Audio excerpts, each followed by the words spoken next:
Hoy es uno de esos días que sale de mi interior ese agradecimiento a Dios por el hecho de haber recordado por qué estamos aquí.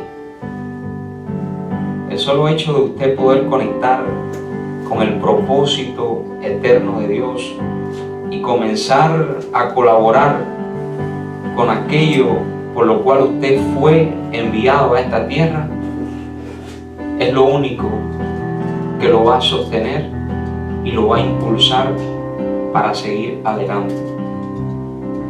Esta es una satisfacción que, gracias al Padre, tengo la dicha de poder compartir con mi esposa, el hecho de poder estar conectados al propósito eterno de Dios.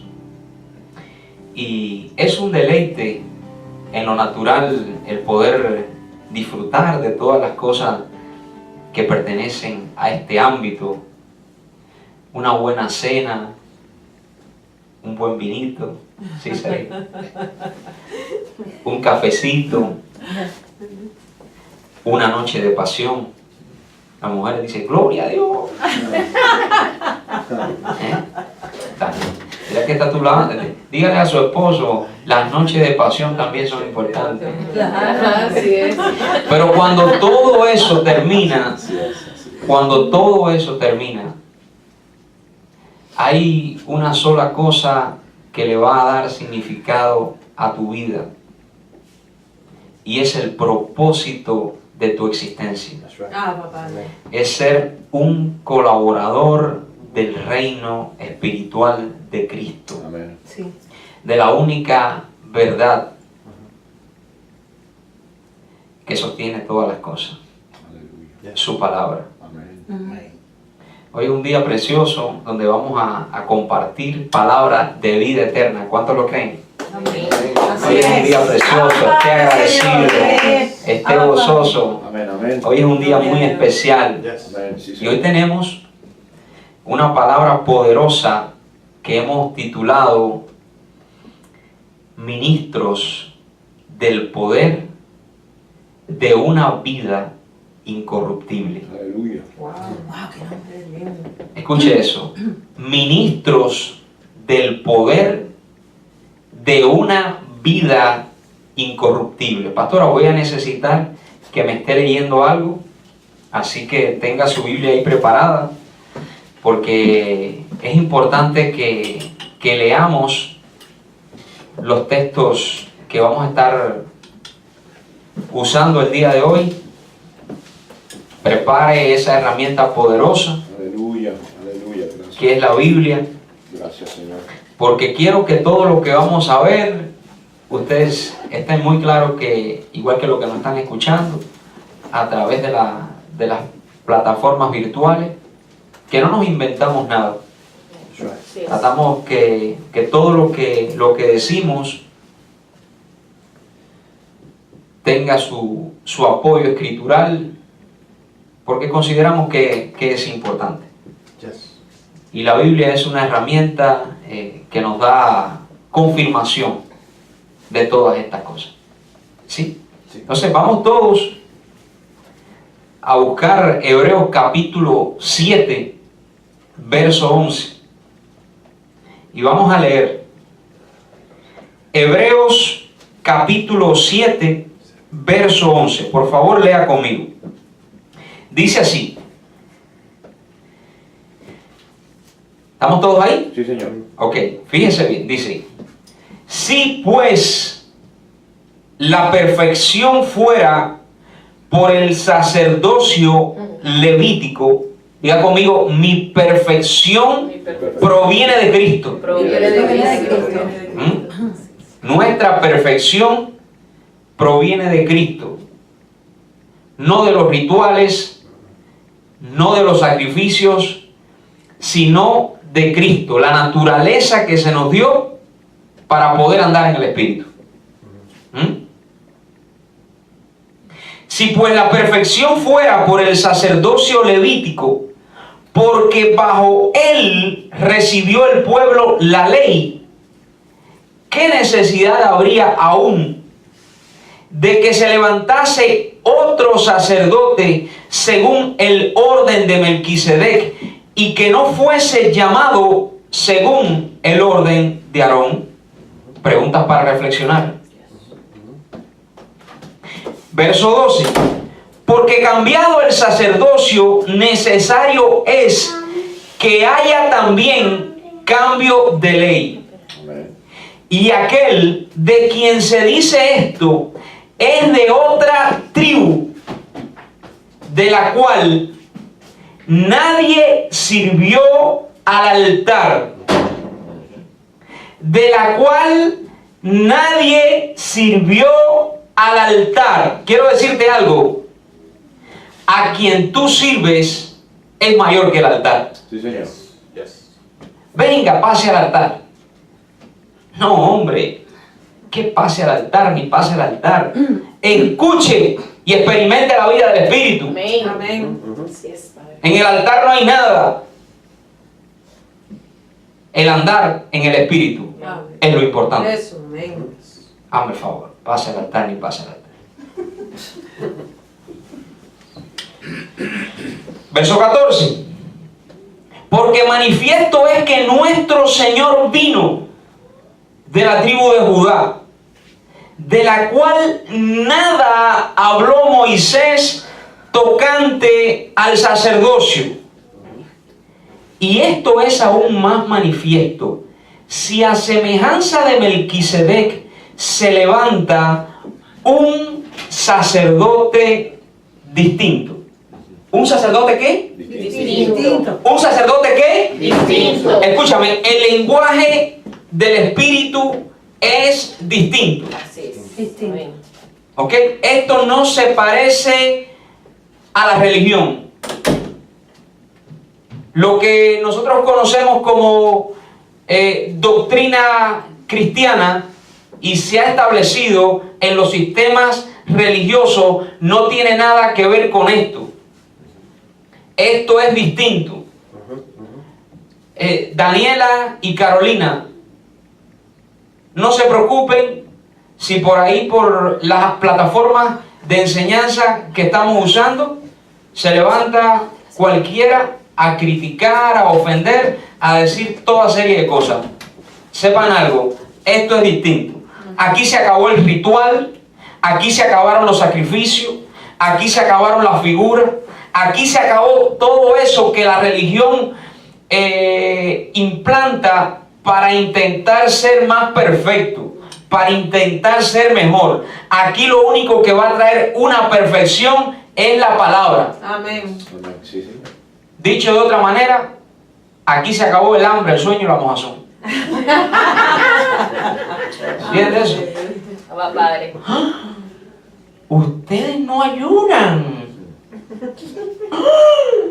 Ustedes no hacen vigilia. Ustedes no se bautizan en agua. No diezman. Diezman. Oh, qué pobre. No. No de una forma natural. Así es.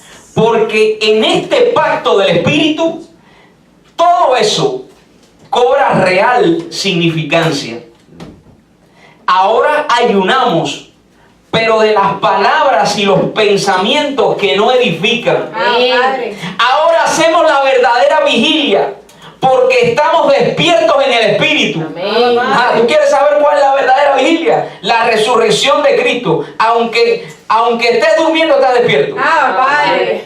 Ya los sueños, eso oye, yo creo que hay uno más nunca tiene una pesadilla. Wow. Tú no quieres tener pesadillas, llénate de Cristo. Amén.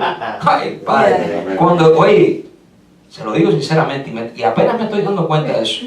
Yo hace no sé cuántos años que no tengo ni una pesadilla. Gloria a Dios. Ni yo tampoco. Tampoco estoy viendo películas que... Que sí, claro. Tampoco estoy siendo administrado por cosas que...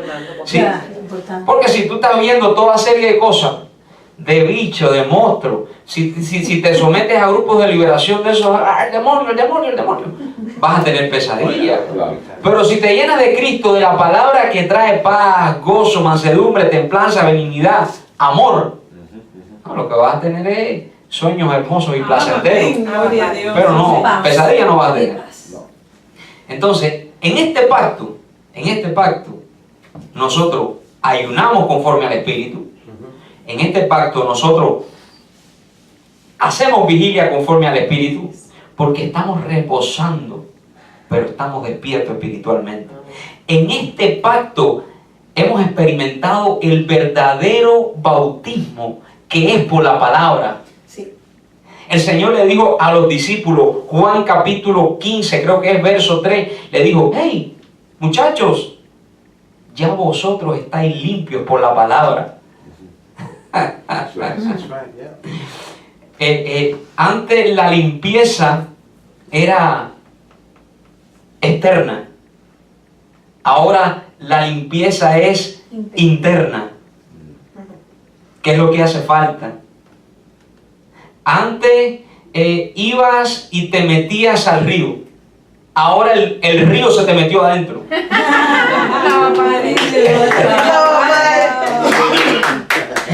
Por eso el Señor dijo: el que cree en mí, por su interior correrán ríos de agua viva. Amén. Hay algo muy diferente a meterte al río, que el río se te meta adentro.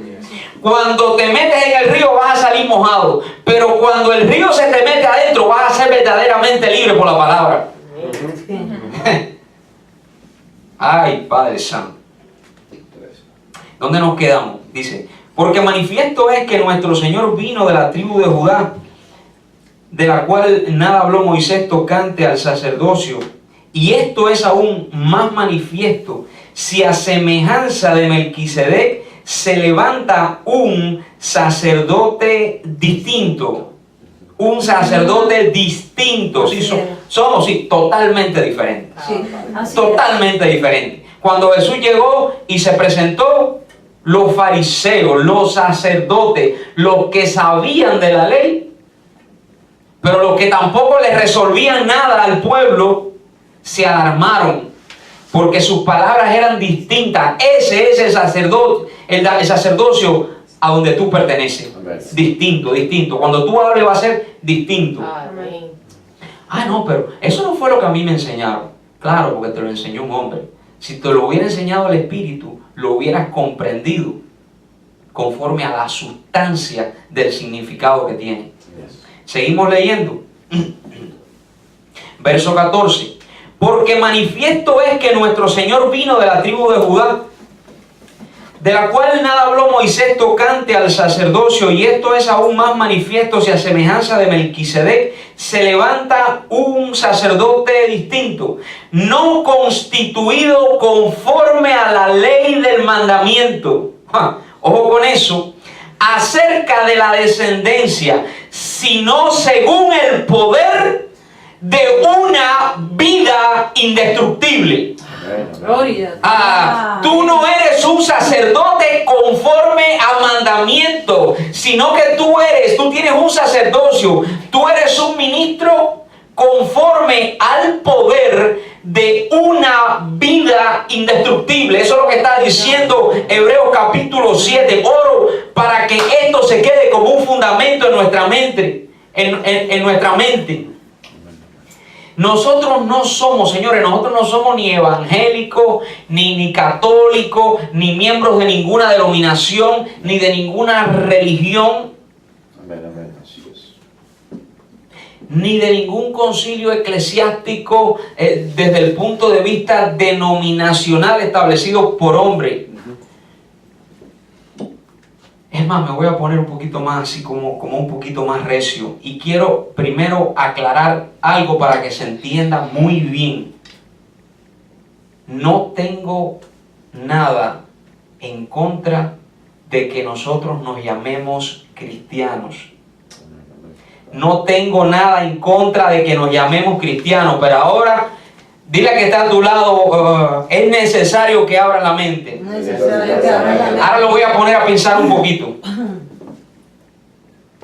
Hice la aclaración porque no tengo, y repito, nada en contra que nos llamemos o nos llamen cristianos. Pero te voy a hacer una pregunta. ¿En qué parte de la Biblia Jesús o Pablo dijeron que nosotros nos llamábamos cristianos? Ninguna.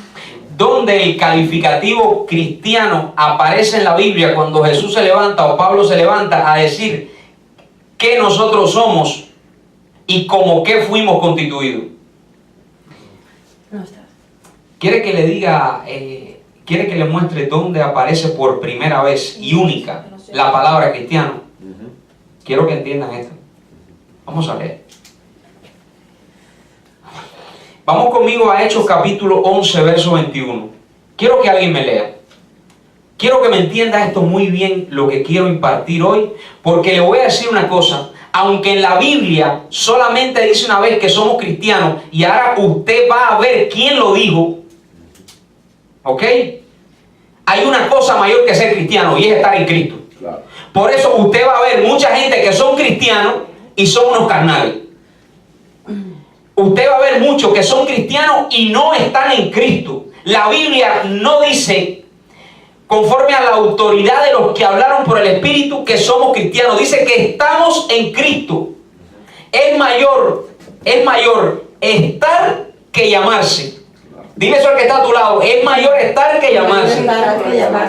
Tú no haces nada con llamarte cristiano si no estás en Cristo.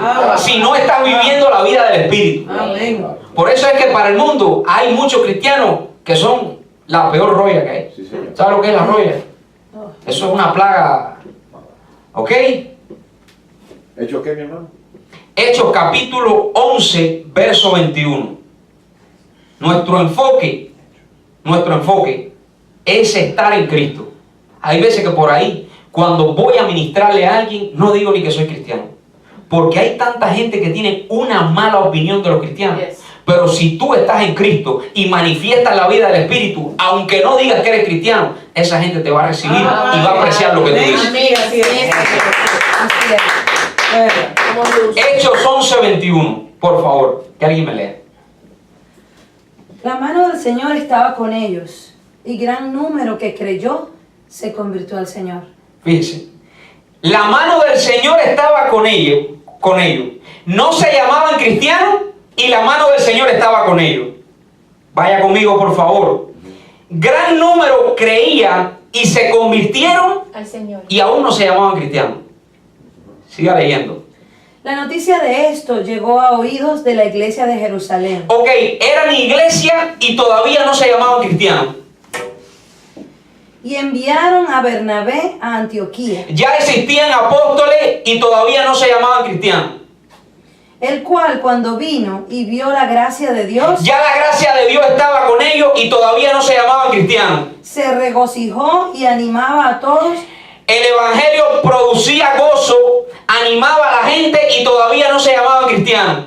para que con corazón firme permanecieran fieles. Permanecían fieles y todavía no se llamaban cristianos.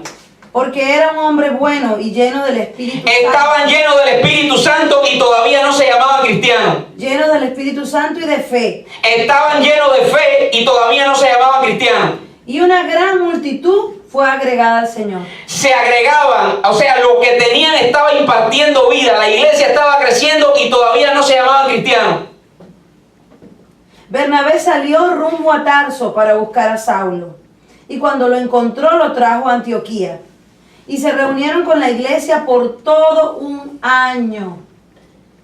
Y enseñaban a las multitudes.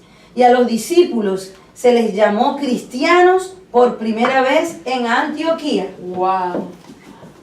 Por primera vez dice. Sí. Es decir, que esta gente estaba impartiendo un evangelio poderoso. Eran la iglesia de Cristo. Permanecían en la fe. Su corazón estaba lleno de la palabra de gloria. Y no se llamaban cristianos. Y en Antioquía los llamaron por primera vez cristianos. Pero ¿quién los llamó cristianos? Gente que no era cristiana. No eran parte de la iglesia. Gente que no era parte de la iglesia. ¿Se entiende eso? Entonces, realmente el ser cristiano se ha vuelto algo así como tan desvalorizado, no por causa de Cristo, sino por causa de la religión y de los religiosos. Que hay veces que ni me gusta ni decirlo. Hay veces que me presento a un lugar y no es necesario decir eso.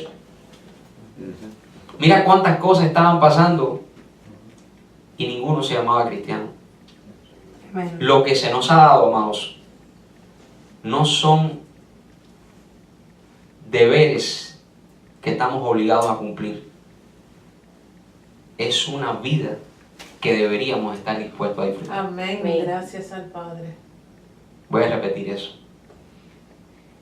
Lo que se nos ha dado no son deberes que estamos obligados a cumplir.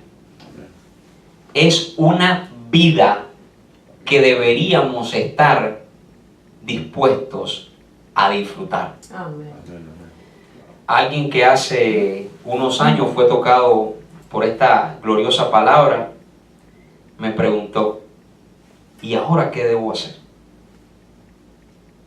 Porque es que la religión se enfoca en lo que tiene que hacer, pero el Evangelio de Cristo lo que viene es a impartirte una naturaleza, no para que tú dejes de hacer lo que es necesario, sino para que cobres identidad y comiences a ser.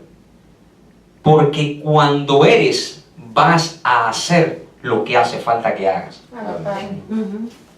Entonces, yo le pregunto, hacer por el Espíritu no es más importante que hacer sin dirección. Claro. ¿Quién le dijo aquí en este ministerio a Daniela y a Carolina que comenzaran a hacer lo que están haciendo? Cuando tú eres guiado por el Espíritu, mire, yo le voy a decir una cosa. Nunca yo le voy a decir a ninguno de ustedes lo que tienen que hacer. En el ministerio del Espíritu es el Señor el que habla a los corazones de cada uno, los direcciona y le dice qué es lo que tienen que hacer. Amén. ¿Quién le dijo a Lluvia y a José que tenían que producir música para este ministerio? Dios. ¿Quién? ¿Yo hablé contigo para eso? No. Llegó el momento que te dije, mira, Lluvia, no, si el Señor me lo había dicho. Ah, papá. Cuando yo fui a hablar con Lluvia, decirle, Lluvia, es necesario que tú tomes la rienda del asunto. Dice, no, ya yo lo sabía, estaba esperando el momento. ¿Quién le dijo a mi hermano Sergio y a Vilma que fueran fieles desde el primer momento que llegaron a este ministerio, como lo han sido hasta este momento, y estuvieran comprometidos, aportando y haciendo todo lo que hace falta? ¿Quién le dijo? Nadie, el Espíritu. Porque el que guía en este pacto y en este ministerio del Espíritu es el Señor mismo. ¿Quién le dijo a Jesús que nos sembrara esa cocina que está ahí? Que colaborara con la obra, que viniera para acá? ¿Alguna vez hablé contigo, Jesús? No. El Señor en este pacto. Por eso que cuando esto se trata de mandamientos de hombre, de querer imponer aquellas cosas que solamente el Señor puede guiarnos a que hagamos, ya en ese momento la vida del Espíritu comienza a dejar de fluir. Gloria a Dios. Amén. El apóstol Pablo dijo en Romanos capítulo 2, verso 7, vida eterna a los que perseverando en bien hacer buscan gloria, honra e inmortalidad. Había un hombre cristiano llamado Job. Había un hombre cristiano llamado Job que ofrecía sacrificio. Tenía una familia bien bonita. Hacía todo tipo de cosas para poder estar bien.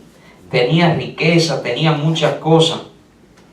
Pero el problema y a la misma vez la gran diferencia entre vivir por lo que nosotros hacemos y estar firmes en el fundamento que es Cristo, es que tu percepción acerca de lo que es verdadero cambia totalmente.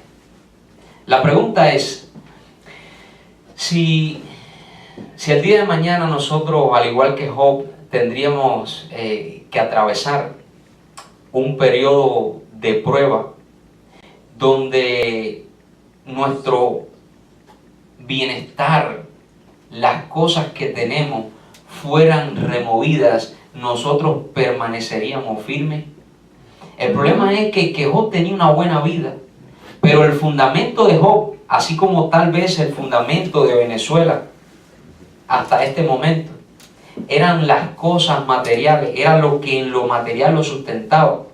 El Señor quiso traer un cambio de fundamento. Y entonces Job era buen cristiano, era buen cristiano, pero no había conocido a Cristo. No. Por eso que cuando usted lee el libro de Job, se da cuenta que el Señor lo que hizo fue remover todo lo que era el fundamento natural, todo lo que era el hacer, para poder establecer el fundamento espiritual, que no se trata de lo que tú tienes o lo que tú haces, sino se trata de la naturaleza que te hace estar firme, sea cual sea el momento que estás atravesando y tengas lo que tengas. Cuando Job experimentó, después de estar en una condición donde no le quedaba nada, donde hasta el aliento que él tenía le molestaba a su mujer, ya le estorbaba hasta los hijos, había perdido todo lo que tenía, no le quedaba absolutamente nada, él tuvo una revelación de Cristo, y eso es lo importante. Y la revelación que tiene Job de Cristo lo lleva a decir esto: Dios me ha despojado de mi gloria. Quiero decirte, Venezuela, Dios te ha despojado de lo que era tu gloria para que experimente la gloria del Señor. Lo que viene, voy a profetizar, lo que viene para Venezuela es mayor que todo lo que alguna vez Venezuela como nación experimentó. Amén. Venezuela ha sido la segunda nación a nivel mundial que ha entrado en un proceso de este tipo. Tanto Cuba como Venezuela como Nicaragua, que hoy están siendo por muchas personas y por muchas naciones en el mundo de alguna manera desestimadas, van a ser de las primeras, quiero que esta palabra quede grabada, van a ser de las primeras naciones a nivel mundial dentro de unos años en experimentar una economía y una estabilidad que nunca antes se ha visto, porque el que está trabajando es Cristo y el tiempo dará confirmación de él. Job, después de decir Dios me ha despojado de mi gloria, lo otro que dijo en el capítulo 19 fue: pero yo sé que mi Redentor vive. Fíjese la revelación que tuvo Job de la gloria de Dios, que él pudo experimentar la resurrección de Cristo en su ser estando en un viejo pacto. Quiero que lo lea conmigo, que alguien me busque ahí el capítulo 19 de Job, y vamos entrando en materia ya, ¿ok? Job, capítulo 19. Mire qué lindo esto. Un hombre que tenía de todo materialmente, un hombre que ofrecía sacrificio y conforme a las obras que hacía, él estaba bien con Dios. Pero qué cosa tan tremenda que es Dios mismo, y esto es una cosa que debería hacernos reflexionar. ¿Cómo tú puedes estar haciendo toda clase de cosas para Dios? ¿Cómo tú puedes tener una familia estable? ¿Cómo tú puedes estar prosperado materialmente? Parecer que tu vida es una maravilla, y sin embargo, aún con todo y eso, Dios procura quitarte todo eso para que tú puedas conocer algo mayor. Dios, no fue el diablo, fue el que tomó la decisión de despojar a Job de todo lo que tenía para que su fundamento no fueran las cosas materiales, sino una revelación del Espíritu. Cuando una revelación del Espíritu es tu fundamento, entonces te pueden remover todas las cosas materiales que tú puedes seguir firme. Dice el libro de Job, verso 6, voy a leer: sabed ahora que Dios me ha derribado y me ha envuelto en su red. Yo pensaba que era el diablo. Qué bueno es entender.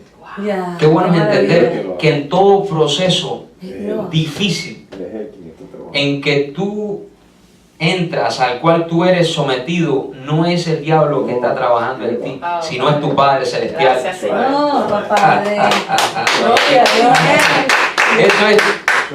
Eso es tan regocijante. ¿Por qué? Sí. Porque tú sabes que si el que te metió en el proceso es Dios, si el que está trabajando es Dios, es porque Él quiere llevarte a otro nivel. Él quiere que tú experimentes algo mayor que lo que materialmente tú has tenido. Claro. Sí es.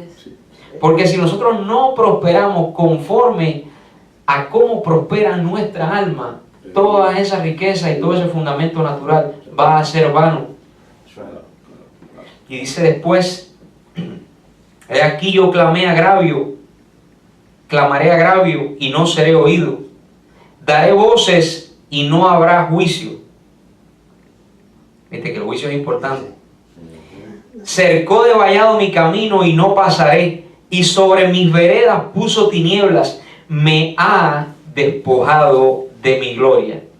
¿Se da cuenta? Y quitado la corona de mi cabeza. Hay mucha gente que es cristiano y cree que tiene una buena vida, cree que está bien, se siente como un rey, dice, oh, porque Dios me ha constituido rey, y realmente su corona es natural como la de Job. Natural. Y la que está a tu lado, es importante que tu corona sea espiritual. Es importante que tu corona sea espiritual.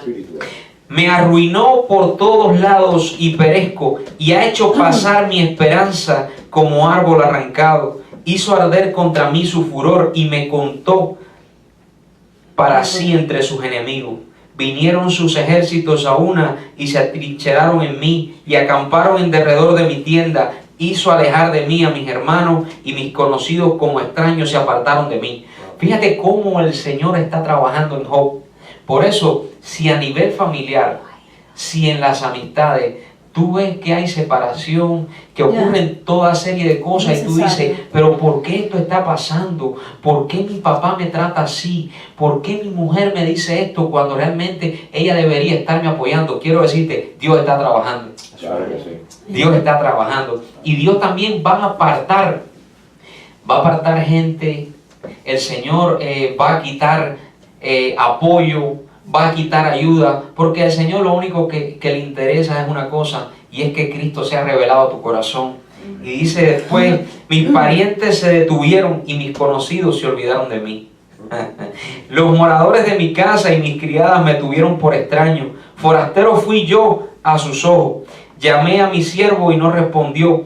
De mi propia boca le suplicaba. Mi aliento vino a ser extraño a mi mujer, aunque por los hijos de mis entrañas le rogaba. Aún los muchachos me menospreciaron. Al levantarme hablaban contra mí. Todos mis íntimos amigos me aborrecieron. Los que yo amaba se volvieron contra mí. Oiga eso. Mi piel y mi carne se pegaron a mis huesos, y he escapado con solo la piel de mis dientes. Oh, vosotros mis amigos, tened compasión de mí. Tened compasión de mí, porque la mano de Dios me ha tocado. ¿Por qué me perseguís como Dios y ni aún de mi carne os saciáis? ¿Quién diese ahora, fíjese qué lindo esto, quién diese ahora que mis palabras fuesen escritas? ¿Sí? La estamos leyendo el día de hoy. ¿Quién diese que se escribiesen en un libro? Su deseo se cumple. Que con cincel de hierro y con plomo fuesen esculpidas en piedra para siempre. Dice después, miren qué revelación tiene Job de Cristo. Yo sé que mi Redentor vive y al fin se levantará sobre el polvo. Job está teniendo una revelación de Cristo. Yo sé que mi Redentor vive y al final se levantará del polvo. Quiero decirte una cosa, lo más precioso, y por eso declaré esa palabra sobre Venezuela, porque no es una palabra profética acerca de cosas que nosotros en fe queramos decir, sino que la misma Biblia nos enseña cuál es el modo en que Dios trabaja. Amén. La Biblia dice ahora tenemos la palabra profética más segura, que es Cristo mismo. Entonces, todo el proceso que Venezuela ha estado pasando, eso me dice a mí que Dios ha sido el que ha estado trabajando en ella. Claro. Pero hay algo tremendo, porque cuando usted sigue leyendo el libro de Job, se da cuenta que Dios le dio a Job el doble de lo que tenía. Sí, señor.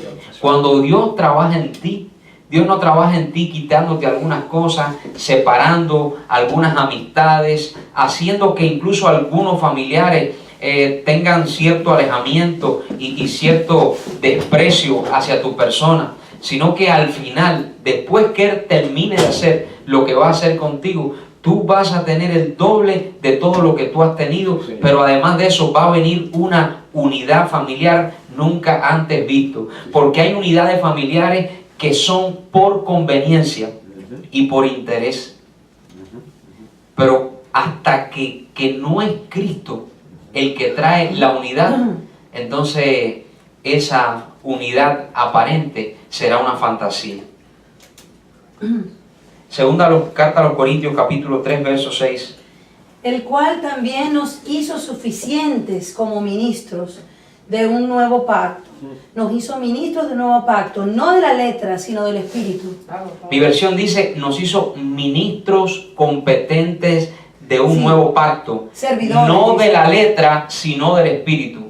La Biblia también dice que nosotros somos reyes y sacerdotes. Es decir, ministro, sacerdote, es la misma cosa. Porque tenemos la asignación de impartir a Cristo en este mundo. Es tan glorioso el entender que nuestra asignación no se trata de lo que nosotros seamos capaces de hacer a través de rituales o sacrificios, sino de lo que seamos capaces de impartir a través de la palabra. Cuando Dios comienza sus procesos, Dios establece gente para colaborar en ello. Gente que aunque no nos parezca, gente que aunque nosotros digamos, este asesino, pero ¿cómo puede ser? Yo te voy a decir una cosa, y hasta que tú no entiendas eso, no vas a poder disfrutar de la verdadera vida. Sí, señor. Dios usa vasijas de deshonra también Sí. para establecer su propósito Sí, eterno. Aleluya. O sea, esto está fuerte que yo lo diga, Sí, sí. pero esto ha de entenderse. Amén. Si usted cree que Dios no ha usado a personas tan maléficas como Fidel Castro Aleluya. y como Maduro Sí, señor. Gracias a Dios. para poder colaborar Sí, con su sí, propósito sí, sí, eterno, sí, señor. no con el propósito de su vida y la mía, No. escúcheme, más allá de su vida y la mía, Ajá. hay una vida eterna, Claro, sí. en la cual nosotros todo lo que pensamos perdido Ujú. Está ahí. está sostenido en las manos de Dios. Así es. O sea, la condición humana, por eso dice la Biblia que Dios obra por caminos misteriosos. Misterioso. La condición humana es tan terrible que para comenzar a dar los primeros pasos, Dios usa este tipo de herramientas para que un pueblo, así como Job, sea removido Sí, señor. y pueda experimentar realmente que las cosas materiales no pueden ser el apoyo de nuestra vida. Bueno. Así es. Por eso es que yo te digo una vez más, todos los procesos que Cuba ha pasado, y oro para que todos los podamos ver, todos los procesos que Venezuela ha pasado, es porque Dios va a llevar a todas las naciones Sí, señor. a que el fundamento Sí, señor. de todas ellas sea Cristo. Así es, así es, así es. Entonces, lo importante que nosotros como iglesia Eres. debemos comprender es algo. Escuche bien que ahora estamos entrando en el mensaje ahora. Sí, señor. Esta es la parte más importante y es lo que quiero ministrar. Amén. Aunque hubo un Fidel Castro terrible, el mismo diablo, aunque hubo, y ya lo estamos declarando como pasado, Ujú. un Maduro en Venezuela, Ujú. aunque han habido todo tipo de mandatarios y gobernantes terribles que han causado mucho daño, quiero decirte una cosa, hay una palabra de poder en la iglesia. Padre. Cuando Herodes, y la palabra en la iglesia va a hacer la diferencia y le va a poner también fin a aquello que tuvo momentáneamente un propósito en lo que Dios ha querido transformar. Herodes causó mucho mal a la iglesia. Sí, señor. Herodes mató a Jacobo. Herodes metió preso a Pedro. Cuando la cosa se estaba poniendo verdaderamente dura, entonces se presentó en un lugar para querer tomar el lugar de Dios. El hombre ya estaba envanecido totalmente. Pero dice el libro de los Hechos que cuando estaba allí, dice que un ángel dice que lo hirió con una palabra. Esa palabra ángel, ni se piense que eso es un ser espiritual que andaba por ahí. No. Vamos a leer ahora, porque el libro de los Hechos, capítulo 12, cuando está hablando de estas cosas, revela algo que yo quiero que usted pueda leer el día de hoy, para que usted tome conciencia de la palabra espiritual que usted carga en su espíritu. Aleluya, poderoso. Entonces, cuando Herodes, vestido de ropa real, se sentó en la tribuna y comenzó a hablarles, la gente le gritaba: voz de Dios y no de hombre. Al instante, un ángel del Señor lo hirió. Oiga, un ángel del Señor lo hirió. Pero lo curioso en el libro de los Hechos, capítulo 12, es lo que viene a continuación. Sigue leyendo. Un ángel del Señor lo hirió por no haber dado la gloria a Dios.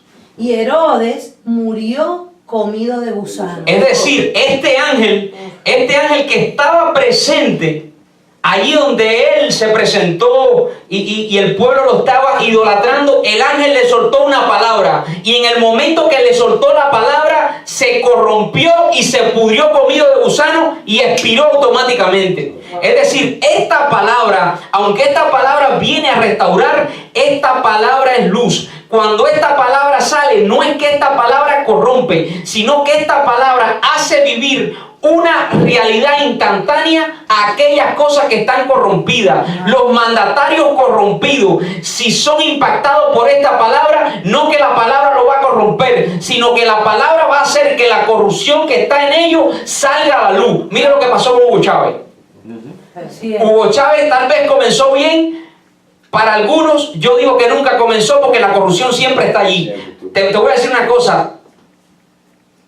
La palabra hizo que la corrupción que estaba en él saliera a la luz. Sí, señor. Eso fue lo que pasó con Herodes ahora. Pero sígueme leyendo para que tú veas qué curioso lo que dice después. Pero la palabra del Señor crecía y se multiplicaba.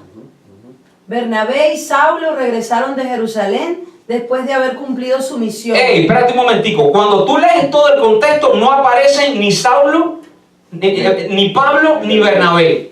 Ellos no tienen que ver nada con esta historia. Te está diciendo que un ángel del Señor le soltó una palabra a Herodes, se corrompió, se llenó de gusano y expiró. Y después, 2 versos después, te dice Pablo y Bernabé, cumplida su misión, regresaron. Estaban ellos ahí. Eso lo dejamos. ¿Quiénes fueron los que le declararon la palabra a Herodes y se llenaron de gusano? Cuando usted sigue leyendo el capítulo 13, dice que ese mismo Pablo se presentó a un lugar donde estaba el procónsul Sergio Paulo, creo que se llamaba, y había un hombre llamado Bar Jesús, Elimás el mago, que estaba interrumpiendo para que la palabra del evangelio corriera, para que este procónsul pudiera recibir el evangelio. De la misma manera, el apóstol Pablo le soltó una palabra y quedó ciego instantáneamente. Sí, señor, así fue. Yo quiero decirte una cosa. La palabra que carga un ministro Sí, señor. Aleluya. es una palabra de poder. Mucho poder. Es una palabra de una vida Así es. incorruptible. Así es. O sea, como yo mismo te puedo declarar una palabra a ti de bendición y hacerte avanzar, Sí, señor. asimismo, te puedo dar una palabra y la palabra manifestar la realidad que tú estás viviendo. Sí, señor. Cuando nosotros declaramos una palabra de poder, la palabra lo que hace es establecer la realidad en que tú estás. Por eso, si tú estás en Cristo y la palabra impacta tu vida, lo que va a hacer que esa posición que tú tienes en Cristo te lleve a experimentar todo lo que tú estás deseando vivir. Señor. Aleluya. Vive el Rey por Eso los es siglos de así. los siglos. Eso es así. Así es. Quiero decirte algo. Bendito el nombre. Recibe esta palabra que te voy a dar. Por causa de la palabra del Evangelio. Amén. Por causa de la palabra del Evangelio, esta palabra va a producir la posesión espiritual que te ha sido dada. Aleluya. Y esa posición se va a manifestar en lo espiritual. Esta palabra es tan poderosa, por eso yo constantemente deseo e imparto para que nosotros podamos vivir el nuevo pacto en que nosotros fuimos posicionados. En el nuevo pacto aquí lo importante ya no es el agüita, ya no es el ayunito, ya no es la vigilia. Aquí en el nuevo pacto lo importante es la palabra.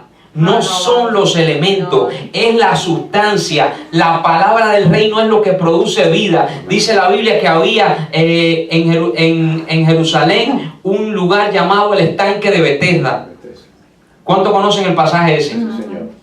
En este estanque de Betesda, por eso que cuando, señores, ay, Padre Santo, yo hablo con personas que tienen 10, 15, 20 años en congregaciones.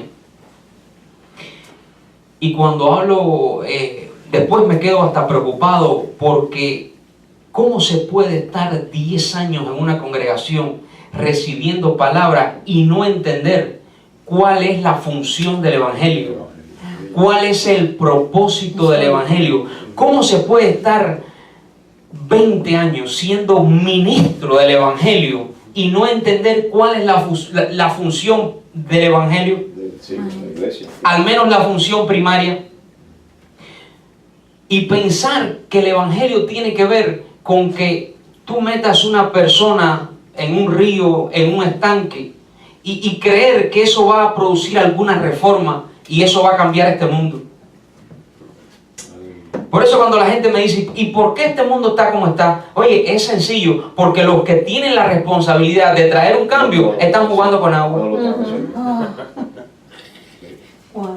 Entonces cuando yo, mira, me voy a poner más crudo todavía. Cuando yo escucho ministros con mega iglesia todavía jugando con elementos y no impartiendo la sustancia, entonces digo, Padre, ¿hasta cuándo vamos a estar viviendo esto?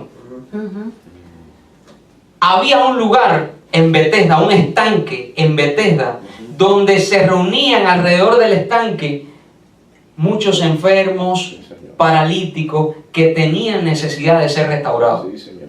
Había un hombre que tenía 38 años metiéndose al estanque, Sí, señor. porque se pensaba que esa agua iba a resolver algún problema. Y había un mito de que el primero que entraba al agua, entonces hay tantos mitos en relación al bautismo en agua y no se acaba de entender de que aquello fue una figura que anunciaba la limpieza, la libertad, la pureza en que nos iba a hacer vivir esta palabra. Entonces llega Jesús a un contexto donde el estanque era la solución. Y cuando Jesús llega, se topa al hombre que está a la orilla del estanque y le dice, mijo, ¿qué tú haces aquí? Y el hombre le dice que yo estoy esperando que las aguas se muevan para ver si yo puedo entrar a tiempo ahí y resolver mi problema, Jesús. Y Jesús le dijo, no, tu problema no va a ser resuelto en el agua. Toma tu lecho y anda. ¡Ah, Padre! Cuando le declaró la palabra, entonces ese hombre se levantó. El hombre que estuvo por 38 años asistiendo a una congregación llamada el estanque de Betesda, con una palabra salida del Espíritu de Cristo, resolvió el asunto que el agua en 38 años no había podido resolver. Sí, señor. Es la palabra. Es la palabra. Ay, santo. La palabra es la que te hace vivir. Diga que está a tu lado, ministros del poder de una vida incorruptible. Ministros del poder de una vida incorruptible. Yo quiero leer eso contigo, porque estamos casi terminando ya. Dice, yo te lo voy a leer, escucha. Mira qué lindo. Mira qué lindo, yo te lo voy a leer. Dice, ¿qué libro? Eso está en el libro de Juan capítulo 5. Libro de Juan capítulo 5. Dice que en esta yacía una multitud de enfermos, ciegos. Mira que para que tú veas que esto es una representación. Señores, usted tiene que leer la Biblia desde el Nuevo Pacto. Juan capítulo 5 dice que en esta yacía una multitud de enfermos, ciegos, cojos y paralíticos que esperaban el movimiento del agua. Esperaban el movimiento del agua. ¿Viste? Porque habían ciertas creencias en relación a esa agua. Es lo mismo que pasa el día de hoy. Muchos le siguen atribuyendo el poder a ciertos elementos naturales que no lo tienen. Y dice el libro de Juan capítulo 5, verso 5, que había allí un hombre que hacía 38 años que estaba enfermo. Hay tantos cristianos enfermos, hermano, por causa de estar creyendo que los elementos son los que van a traer un cambio a su vida. Dice que había allí un hombre que hacía 38 años que estaba enfermo. Cuando Jesús lo vio acostado y supo que llevaba ya mucho tiempo así, le dijo, ¿quieres ser sano? Señor, le respondió el enfermo, no tengo quien me meta en el estanque.